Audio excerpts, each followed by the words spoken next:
Welcome back. This is Bernardi. Now, conservatism is a state of mind. It reflects and honours the importance of stability and structure. It recognises that historic continuity of human experience offers a better guide than the abstract utopian promises of those who seek to perfect humanity through political means. That means there is no model conservative, simply because humans are inherently variable, and that influences the tradition across communities, social systems and structures. However, there are some general principles to which most conservatives subscribe, and that's the subject of tonight's Talking Points memo. And to discuss them with me, I'm joined by LNP Senator for Queensland, James McGrath. James, thanks for joining me. Let's start with our first talking point. And that is, conservatives believe in enduring moral order. And that's because a functioning society requires order and stability, and a conservative will always question what limits should actually be placed on achieving that order. But as a conservative, we believe that order is better achieved through an enduring moral code innate to every individual rather than through the barrel of a gun. Because when men and women are internally governed by a clear sense of right and wrong, external coercion is not necessary. Now, James, you've worked internationally within the conservative movement, the centre-right movement, you can call it the libertarian movement, whatever you like.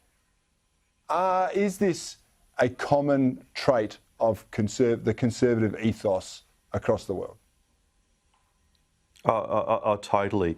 The difference between conservatives, you know, that broad church of conservatism that we all fit under, compared to the left, that one of the massive differences is that understanding of the moral order, of that we believe that it's up to humans, men and women, to understand that there is good and bad, and that people themselves are responsible for understanding the difference between good and bad, and understanding that is how society comes together. But is there such a thing as society? And you know, I used to work for the British Conservative Party, and Mrs. Thatcher was famously attacked from the time she said there's no such thing as society. But when you look at what she said in that quote, the quote was about how people put their problems at society and effectively fail to take responsibility for their own actions, and it is up to them to do good, and up to them to do good for their neighbours. And this is what it comes down to being a conservative, is that moral order of how we have a good society, not just a functioning society, a good society, is understanding that difference of how humans behave, because we are imperfect. Yeah, we certainly are imperfect, and aren't we seeing that a lot this week or the last month or so in Parliament? But talking point number two, custom, convention and continuity. They are part of our tradition. They're the enduring systems that have passed down through the ages to preserve the hard-won moral capital of generations past. And when we understand why traditions are in place, then we can make prudent change. It can be brought about as a means of building upon that past. And so, James, isn't it important to remember why and how we arrived at the position we have before we start dismantling it and destroying it for something that we have no idea what the implications are going to be? Totally. This comes to what I think Burke called the social contract, in that we are mere players, minor players, because we've got to think about those who came before us and also those who are going to come after us.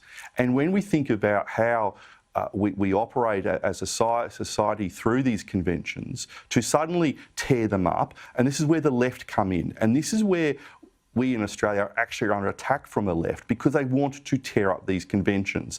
And the most recent egregious example has been how the Attorney General was treated, where the lynch mob of the left wanted to effectively destroy the rule of law in order to find someone guilty before a proper criminal and judicial process. So we've got that attack on that level, but then we also have the attack when we talk about traditions. Who wants to attack Australia Day? Who wants to attack Anzac Day? It is always the left. And why do they do that? Because they know that these, when I say conventions, these coming together of men and women in Australia that unite us as a society and bring us together as a functioning good society. So we've got to be aware that we're being attacked constantly.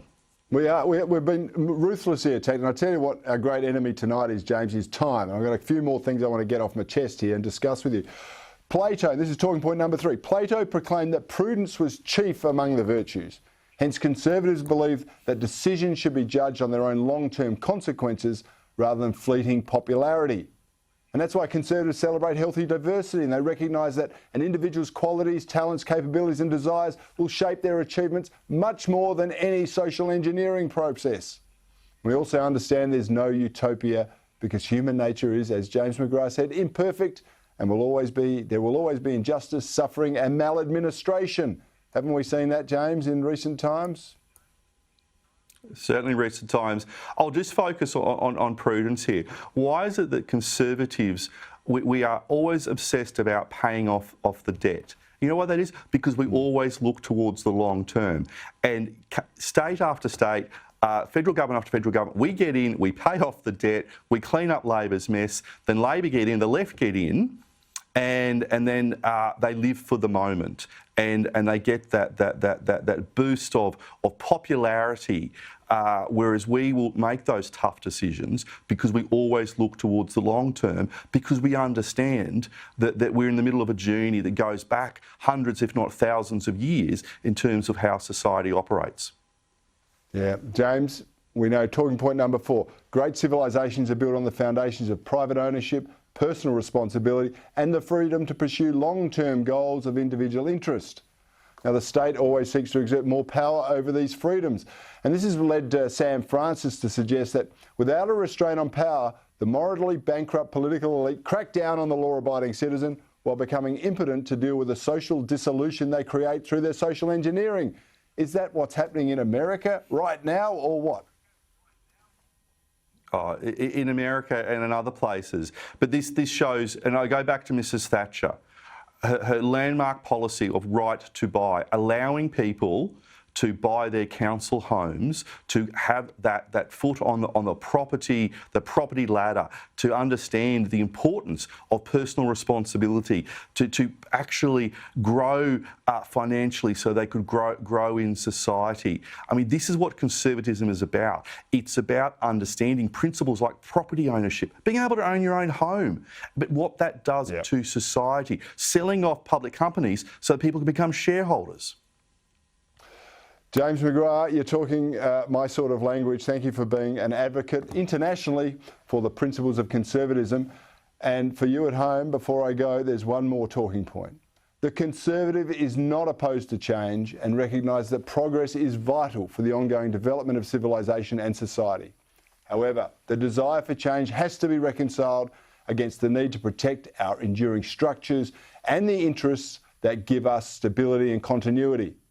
As Marcus Aurelius wrote, to be in the process of change is not an evil any more than to be a product of change is a good. That's tonight's Talking Points.